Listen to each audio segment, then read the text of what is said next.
আসসালামু আলাইকুম বন্ধুরা, কেমন আছেন? বাচ্চাদের রোজকার টিফিন নিয়ে বেশ ঝামেলা পোহাতে হয়, আর এই টিফিনের বেশ বড় একটা অংশ দখল করে নিয়েছে চিকেন ফ্রাই। এই চিকেন ফ্রাই বাচ্চাদের ভীষণ পছন্দ, আর এই চিকেন ফ্রাই দেওয়াতে মায়েরাও থাকেন নিশ্চিন্তে। এই চিকেন ফ্রাই করাটা অতটা কিন্তু সহজ নয়। আমরা যদি আগে থেকে রেডি করে না রাখি তাহলে সময় মতো বাচ্চাদের টিফিনে আমরা এগুলো ব্যবহার করতে পারবো না। তো চলুন বন্ধুরা, আমরা দেখে নেই কোন প্রসেসে চিকেন ফ্রাই রেডি করে রাখলে দ্রুত 5 মিনিটের ভিতরে আপনি আপনার বাচ্চাকে টিফিন রেডি করে দিতে পারবেন।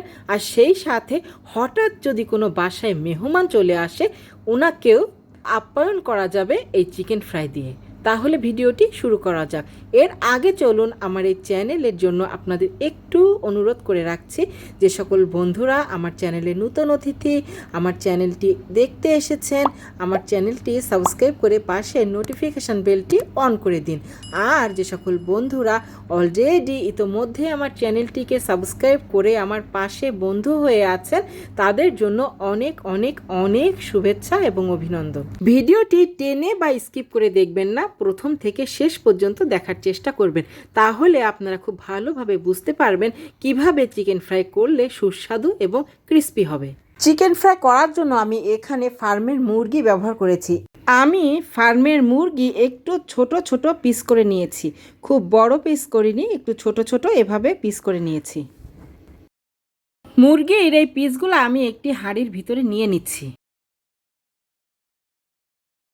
এবার এর ভিতরে দিয়ে দিচ্ছি পানি, তার মানে এই মুরগির পিসগুলো আমি সিদ্ধ করে নিব।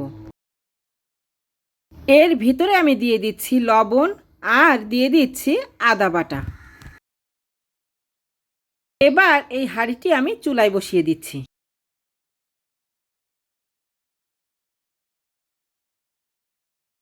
মাংসগুলা পানিতে আমি এভাবে একটু সিদ্ধ করে নিব।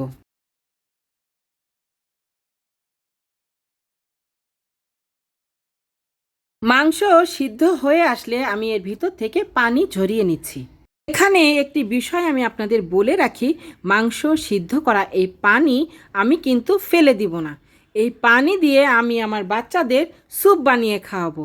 এই স্যুপ কিভাবে আপনারা বানাবেন সেই পদ্ধতি নিয়ে আমি আপনাদের একটি ভিডিও পাবলিশ করব, আপনারা ওখান থেকে দেখে নেবেন যে কিভাবে এই পানি দিয়ে আমি স্যুপ বানাবো। এটা কিন্তু চিকেন স্টক।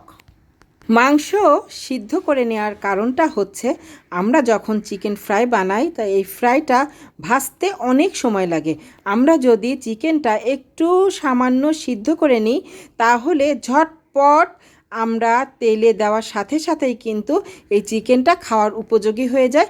খুব অল্প সময়ের মধ্যে আমরা চিকেন ফ্রাইটি তাড়াতাড়ি রেডি করে ফেলতে পারি। এখন এই মাংসগুলোর ভিতরে আমি কিছু মশলা ব্যবহার করব।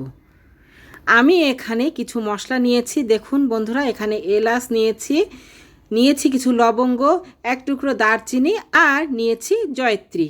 এই সবগুলা মশলা আমি হালকা ভেজে একটু গুঁড়া করে নিব। যদিও আমি মাংস সিদ্ধ করার সময় একটু লবণ দিয়েছিলাম, সেটা কিন্তু এই চিকেন ফ্রাইয়ের জন্য যথেষ্ট নয়। আমি আবারও একটু লবণ দিয়ে দিচ্ছি।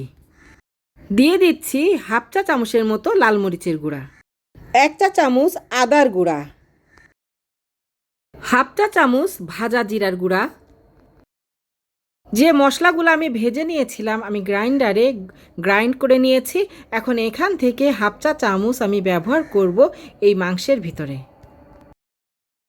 এখানে 3 টেবিল চামচ টমেটো সস আছে, আমি দিয়ে দিচ্ছি। এবার দিচ্ছি গোলমরিচ, খুবই সামান্য ম্যাগি নুডলসের মশলা, হোয়াইট ভিনেগার দিয়ে দিচ্ছি 2 টেবিল চামচের মতো।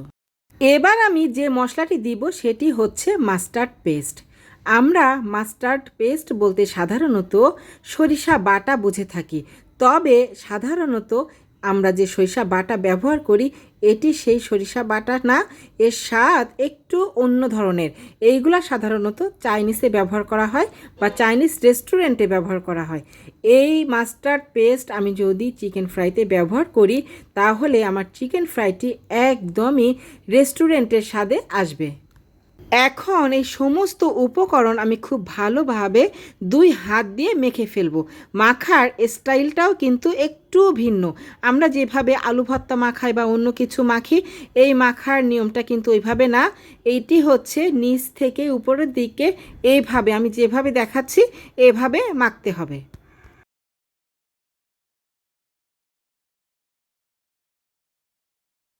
দেখুন বন্ধুরা, কত সুন্দর একটি কালার চলে এসেছে, আর গন্ধটাও কিন্তু একেবারে ইউনিক। মাংসগুলায় মশলা মাখানোর কাজ শেষ হয়ে গিয়েছে।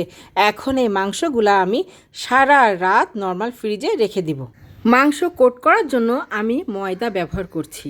এই ময়দার ভিতরে আমি দিয়ে দিচ্ছি স্বাদ অনুযায়ী লবণ আর সামান্য গোলমরিচের গুঁড়া।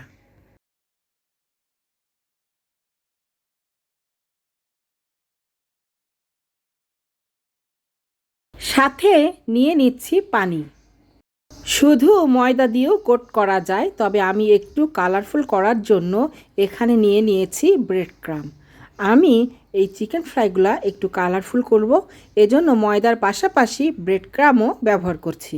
আমি একটি রাত চিকেনগুলা এভাবে রেখে দিয়েছিলাম। তার মানে আপনি 10-12 ঘন্টা চিকেনগুলা যদি মশলা মাখিয়ে মেরিনেট করে রাখেন তাহলে খেতে কিন্তু খুবই টেস্টি হবে। এখন এখান থেকে একটি মাংস নিয়ে আমি ময়দার ভিতরে গড়িয়ে নিচ্ছি। এরপরে এই টুকরাটি আমি পানিতে দিব। এবার একটি চামচ দিয়ে পানি থেকে তুলে আমি ব্রেড ক্রাম্বের ভিতরে গড়িয়ে নিচ্ছি।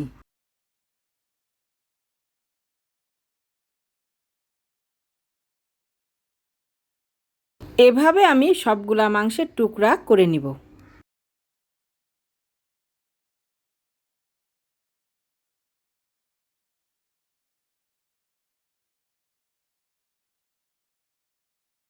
এখন এইগুলা বক্স অথবা জিপলক ব্যাগে ভরে আপনারা অনায়াসে ডিপ ফ্রিজে রেখে 2 থেকে 3 মাস খেতে পারবেন। বন্ধুরা, এখন এই চিকেন ফ্রাইগুলা আমি তেলের ভিতরে দিয়ে ভেজে ফেলবো।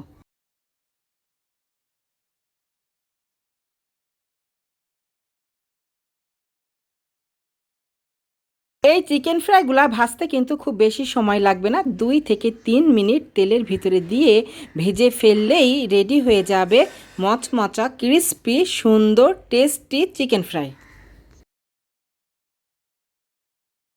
বন্ধুরা, আপনারা অন্তত একবার আমি যেভাবে চিকেন ফ্রাই করে দেখিয়েছি এভাবে করে দেখুন, আপনারা আর কখনোই রেস্টুরেন্টে চিকেন ফ্রাই খেতে যাবেন না।